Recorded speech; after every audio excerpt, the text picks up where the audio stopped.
เคตอนนี้เรากำลังไปน้ำตกตาดน้ำกัดยอดละป้านี่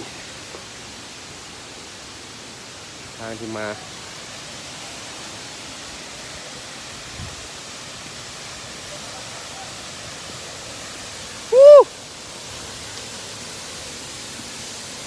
มีเสียงน้ำตกวะเดี๋ยวเบิ่งก่อนเด้อ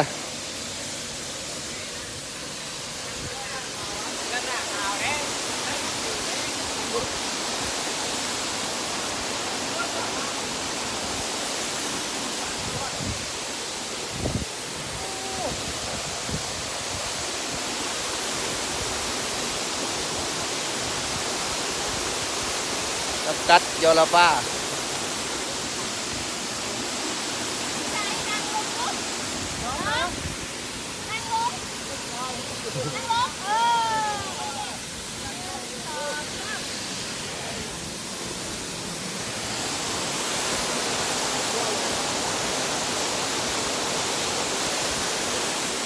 เป็นน้ำตกของแก่อุดมไซยอดโบเสีย